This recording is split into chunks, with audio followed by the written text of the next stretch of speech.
नमस्कार, मैं आर के यादव आपके अपने YouTube channel expert knowledge R K Y पे आपका हार्दिक स्वागत करता हूं। आज बात करता हूं बहुत ही इम्पोर्टेंट टॉपिक, मोस्टली लोगों का काम में आने वाला, जो घर छोड़ के एक जगह से दूसरी जगह जा रहे हैं उनके काम में आने वाला।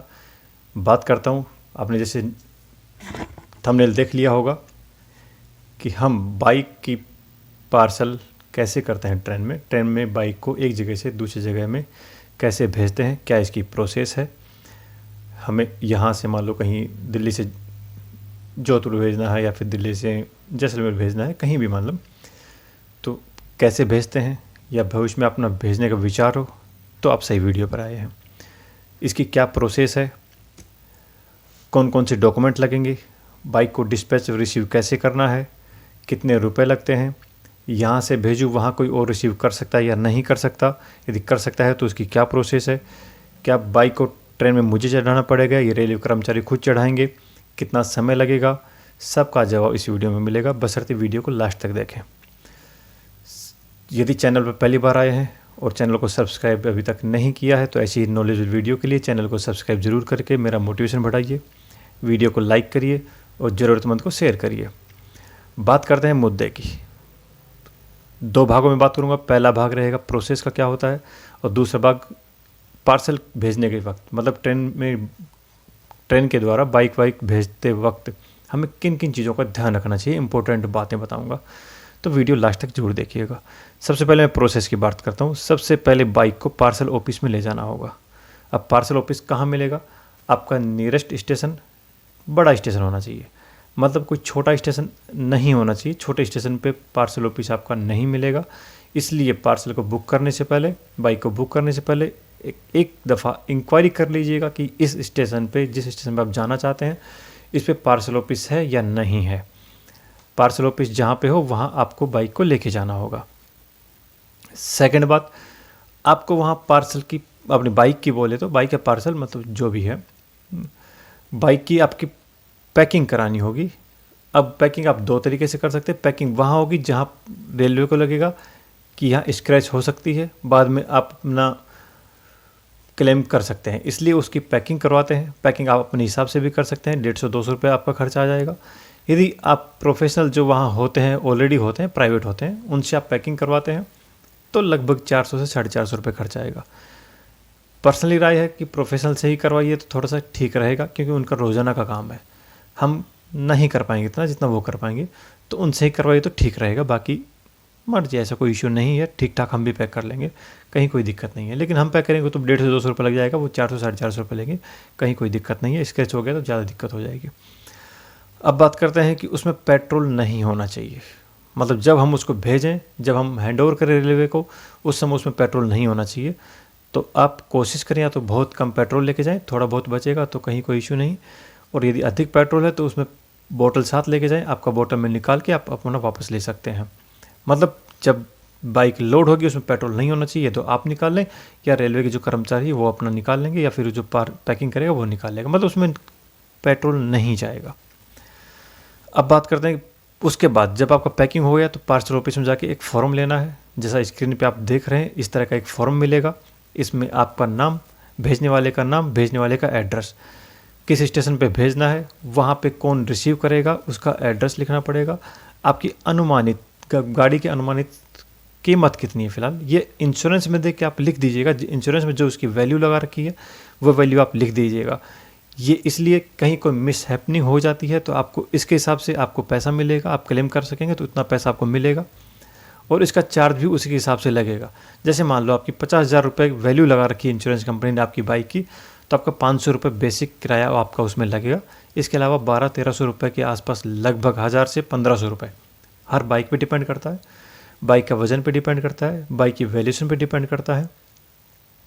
तो मोटा मोटी 500 आपका बेस फेयर है, उसके अलावा 1000-1200 रुपये आपका पैकिंग के साथ लगा रहा हूँ मैं, टोटल आपका 1500 के आसपास खर्चा हो जाएगा। यदि आपका 50,000 वैल्यूशन और 1000 किलोमीटर की बात कर रहा हूँ मैं, एवरेज 1000 किलोमीटर ले रहा हूँ। यदि आपका ज़्यादा है तो आपका हो सकता है 200-400 ज़्यादा लग जाए, यदि कम है तो कम लग जाएगा। वैल्यूशन आपके 50 से ज़्यादा है तो आपका ज़्यादा लग जाएगा, वैल्यूशन कम है तो आपका कम लगेगा। मैं एक अमूमन, जैसे 50,000 रुपये वैल्यूशन है और उसमें 1000 किलोमीटर है, आपका अमूमन 1500 रुपये के आसपास लगेगा। डॉक्यूमेंट्स 3 चाहिए। एक आपका आईडी प्रूफ, जो आप बाइक जमा करा रहे हैं उसका आईडी प्रूफ। मान लो मैं राजेंद्र जमा करा रहा हूँ तो मुझे मेरा आईडी प्रूफ वहाँ शो करना होगा। आईडी प्रूफ, एक गाड़ी का इंश्योरेंस और एक गाड़ी की रजिस्ट्रेशन सर्टिफिकेट आरसी, तीनों का जीरोक्स भी होना चाहिए, वो वहाँ जमा होगा। अब जमा होगा तो उस समय आपको स्लिप मिलेगी 3। एक आपको मिलेगी कि आपने जमा कराई है, एक स्लिप मिलेगी वो आपको वहाँ दिखानी होगी जहाँ आप गाड़ी को रिसीव करेंगे। जैसे मान लो मैं दिल्ली से गुवाहाटी बुक कर रहा हूँ तो मुझे गुवाहाटी में जाके वो स्लिप दिखानी होगी, एक वो स्लिप रहेगी। एक रिकॉर्ड में उन्हीं के पास रह जाएगी, रेलवे के पास में आपको 2 स्लिप मिलेंगी, एक आप अपने पास रखेंगे, एक रिसीविंग स्टेशन पे आपको दिखानी होगी। अपने पास रखेंगे इसका मतलब है कि आपने बाइक जमा कराई है, भविष्य में कभी काम आएगी, क्लेम विलेम कर सकते हो यदि आपकी बाइक समय पर नहीं पहुंची तो। रिसीविंग स्टेशन पे आपको दिखाना होगा कि मैंने बाइक वहाँ जमा कराई थी, ये मेरी रिसीविंग है, या फिर उस आदमी ने जमा कराई थी, ये उसकी रिसीविंग है, मैं यहाँ बाइक ले रहा हूँ। मैं प्रोसेस बताऊँगा अभी उसका भी कि एक यहाँ जमा कराए तो अदर स्टेशन पर कैसे ले सकता है। जीरोक्स बता चुका हूँ, ध्यान रखना। फोटो स्टेट बोले तो वैल्यूएशन उसकी हो गया, वैल्यूएशन आपको करेक्ट लिखना है, मिस्टेक वैल्यूएशन नहीं करनी, अन्यथा इश्यू रहेगा, मिस हैपनिंग हो जाएगा तो कुछ। हाँ, यदि सेम ट्रेन में आप जा रहे हैं, मान लो मैं दिल्ली से बैठा हूँ, मैं गुवाहाटी जा रहा हूँ, यदि सेम ट्रेन में मैं जा रहा हूँ तो उस फॉर्म में आप मेंशन कर दीजिए कि वहाँ रिसीव में भी मैं ही रिसीव करूँगा और मैं इस ट्रेन से जा रहा हूँ। तो रेलवे कोशिश करता है कि उस ट्रेन में आपका सामान आपके साथ भेज देगा, बशर्ते एक कंडीशन है इसमें कि जिस स्टेशन पे आप जा रहे हैं, जैसे गुवाहाटी है, जिस ट्रेन में मैं दिल्ली से बैठा हूँ तो उस ट्रेन का स्टॉपेज गुवाहाटी में कम से कम 5 मिनट होना चाहिए। यदि 5 मिनट आपका स्टॉपेज है तो रेलवे कोशिश करता है उसी ट्रेन में भेजने की, बशर्ते आप स्टेशन पे 2 से 3 घंटा पहले पहुँच जाके ये प्रोसेस पूरी कर दें तो रेलवे उस ट्रेन में आपकी गाड़ी आपके साथ भेज सकता है। कंडीशन वही है, 2 से 3 घंटा पहले जाना होगा, उसमें आपका पीएनआर नंबर जो फॉर्म मिलेगा पार्सल वाला उसमें पीएनआर नंबर वगैरह शो करना होगा, और उस गाड़ी का स्टॉपेज 5 मिनट कम से कम होना चाहिए। कहाँ? रिसीविंग स्टेशन पे। 3 कंडीशन फुलफिल करते हैं तो 99% चांस है कि आपको उसी में चला जाएगा, बशर्ते उस समय उस ट्रेन में उस पार्सल के लिए आपकी बाइक के लिए जगह होनी चाहिए, पहले से ओवरलोड नहीं होनी चाहिए, तो आपका हो जाता है। और यदि उसी स्टेशन से बन के चल रही है, मान लो दिल्ली से ही बन के चल रही है वो ट्रेन, तो आपका 100% उसमें भेज देंगे, कहीं कोई इश्यू नहीं रहेगा। अब कितना खर्चा मैं बता चुका हूँ वैल्यूएशन के हिसाब से और दूरी के हिसाब से लगता है। मतलब अमूमन यदि 50,000 वैल्यूएशन है और आपका 1000 किलोमीटर है तो आपका 1500 रुपये लगेगा अमूमन। 800 से कम है, 800 है या फिर 1200 है तो आपका कम ज़्यादा हो जाएगा। वैल्यूएशन 50 से कम ज़्यादा है तो आपका हो जाएगा। जैसे मान लो एक ही दूरी पे एक ही पल्सर भेजना है और स्प्लेंडर प्लस भेजना है तो आपका फ़र्क रहेगा, कि पल्सर का वैल्यूएशन ज़्यादा रहेगा, स्प्लेंडर प्लस का कम रहेगा, यदि सेम कंडीशन सेम डेट की बनी हुई है, सेम ईयर की दोनों है तो उसके हिसाब से आपका ऊपर नीचे हो जाएगा, लेकिन अमूमन ज़्यादा नहीं लगता है, ठीक लगता है मतलब। अब बात करते हैं कि जब हम फॉर्म भरते हैं उस समय मोबाइल नंबर मांगा जाता है। उस मोबाइल नंबर को हमेशा हमें सही भरना है, क्योंकि अपडेट जो भी आएगी उसी मोबाइल नंबर पे आएगी। जैसे मान लो रिसीविंग स्टेशन पे आपकी बाइक कब पहुंच रही है उसी मोबाइल नंबर पे आएगी। काम क्या आता है, आपको बार बार पार्सल ऑफिस में नहीं जाना पड़ेगा कि वो बाइक आई या नहीं आई, आपको मोबाइल पे अपडेट आ जाएगा। दूसरा, यदि बाइक जाने की जहाँ रिसीविंग स्टेशन पे पहुँच चुकी है उसके विदिन 6 घंटे में यदि आप बाइक को लेते हैं तो आपका कोई कॉस्ट नहीं लगेगा। 6 घंटे बाद आप लेते हैं तो 10 रुपये पर घंटा आपका बाइक का पार्किंग चार्ज लगेगा, वो आपको ही भरना है। अब बात करते हैं मेन मुद्दे की, मुझे यहाँ से जमा कराना है और मेरा अमुक रिलेटिव वहाँ गुवाहाटी में बाइक रिसीव कर सकता है या नहीं। इसका आंसर है कर सकता है, बशर्ते आप पार्सल ऑफिस में जो फॉर्म भर रहे हैं उसमें रिसीविंग के वाले व्यक्ति का नाम वही नाम लिखता है जो आप वहाँ पे रिसीव करेगा, उसी का एड्रेस लिखना है तो वो वहाँ अपना एड्रेस दिखाएगा। दूसरा, जो मैं अभी बता चुका हूँ कि पार्सल में जब बुक करते हैं उस समय 3 रिसिप्ट मिलती हैं, 3 रिसिप्ट होती हैं। एक रिसिप्ट रेलवे ऑफिस के लिए होती है, रेलवे वाले खुद रखते हैं रिकॉर्ड के लिए। एक जमा कराने वाले के नाम से होती है, एक रिसीविंग वाले के नाम से होती है। यदि दोनों एक हैं तो दोनों में एक नाम और एड्रेस रहेगा। यदि रिसीविंग वाला दूसरा है, मान लो मैं यहाँ से जमा करा रहा हूँ दिल्ली से और वहाँ गुवाहाटी में कोई दूसरा आदमी उसको रिसीव कर रहा है, तो मुझे उसका नाम लिखना होगा, उसी का एड्रेस लिखना होगा। और वो रिसिप्ट जो मुझे रेलवे अब दे रहा है वो रिसिप्ट किसी भी तरह मुझे गुवाहाटी में पहुंचानी होगी। मतलब सॉफ्ट कॉपी आप कहीं की फ़ोन क्लिक करके मैं वहाँ हार्ड कॉपी निकाल लूँगा, नहीं चलेगा।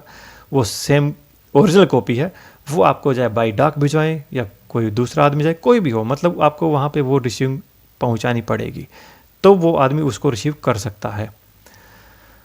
अब बात करता हूँ टाइमिंग कितना लगेगा। टाइमिंग का यही है। यदि मान के चलो डायरेक्ट ट्रेन है, मैं बता चुका हूँ, जैसे मान लो दिल्ली से गुवाहाटी डायरेक्ट ट्रेन है, आप 2 से 3 घंटा पहले वहाँ जाते हैं और आप उसमें यात्रा कर रहे हैं, आप उसमें शो करते हैं कि मैं इसी में यात्रा कर रहा हूँ, ये कोच है मेरा, ये PNR नंबर है, तो आपके साथ साथ जाने के बहुत ज़्यादा चांस है, आपके साथ साथ ही ट्रेन चली जाएगी। अब दूसरी बात करता हूँ, समय कितना लगता है। दूसरा, यदि मान लो डायरेक्ट ट्रेन है तो कम समय लगेगा। अब जैसे मानो मैं अलवर से बुक करता हूँ और मुझे गुवाहाटी उतारना है, अलवर से गुवाहाटी के लिए कोई डायरेक्ट ट्रेन नहीं है। पहले गाड़ी जाएगी, अलवर से दिल्ली जाएगी, दिल्ली से फिर नेक्स्ट जो भी ट्रेन होगी जो गुवाहाटी जाएगी और गुवाहाटी उसका 5 मिनट स्टॉपेज होगा, उस ट्रेन में जाएगी। तो हो सकता है उसमें 1 आध दिन ज़्यादा लग सकता है, लेकिन अमूमन 3, 4, 5 दिन तक लग जाता है। आपकी देखना पड़े फ्रिक्वेंसी कितनी है उस स्टेशन पे, आप जहाँ से पार्सल भेज रहे हैं और जहाँ उतारना चाह रहे हैं उस पर कितनी ट्रेनें हैं और उनका स्टॉपेज कितना कितना है, उसके हिसाब से आपका टाइम लगता है। लेकिन विद इन 1 सप्ताह से ज़्यादा आपका कहीं नहीं लगेगा। ऑल इंडिया में शायद ही कहीं लगे 1 सप्ताह ज़्यादा, 1 सप्ताह के अंदर अंदर पहुँच जाएगी। अब बात करता हूँ, जब मैंने नई गाड़ी यहीं खरीदी है और मुझे घर पे भेजना है तो मैं भेज पाऊँगा या नहीं। अभी RC नहीं बनी है, आप नहीं भेज पाएंगे। जब तक आपकी RC नहीं आ जाती है आप गाड़ी नहीं भेज पाएंगे। एक सबसे मोस्ट इंपॉर्टेंट चीज़, यदि आप चाहते हैं कि मेरी गाड़ी पे कोई भी खरोंच नहीं हो, कोई भी टूट फूट नहीं हो, तो कोशिश करें अपने सामने उसको पार्सल में बुक करवाने की। उस गाड़ी में लगेज का जो कोच आता है उसमें रखवाने की अपने सामने कोशिश करें। आप कुछ नहीं करेंगे, आप खड़े रहेंगे तो रेलवे वाले उसमें रख देंगे, या आप नहीं रहेंगे तो भी रखेंगे, लेकिन थोड़ा सा इश्यू हो सकता है कि एक आंखों के सामने रखा तो थोड़ा सा शर्म होती है कि चलो थोड़ा प्यार से रख दें। अन्यथा देखो, पता है आपकी बाइक नहीं, रोज़ पता नहीं कितनी बाइक आती हैं और उसमें स्क्रैच भी होता है। क्यों? वो उनका प्रोफेशन ये है, वो रखते हैं वैसे ही रखते हैं। तो कोशिश करें अपने सामने रख पाएँ तो ज़्यादा बेटर रहेगा। इसके अलावा सारे टॉपिक कवर कर चुका हूँ। फिर भी यदि कोई टॉपिक रह गया हो तो कमेंट बॉक्स में लिखिएगा, वीडियो को लाइक करिएगा, ज़रूरतमंद को शेयर करिएगा और चैनल को सब्सक्राइब अभी भी नहीं किया है तो सब्सक्राइब करके मेरा मोटिवेशन ज़रूर बढ़ाइएगा। आपने वीडियो यहाँ तक देखा, आपको दिल की गहराई से बहुत बहुत हार्दिक धन्यवाद। जय हिंद, जय भारत।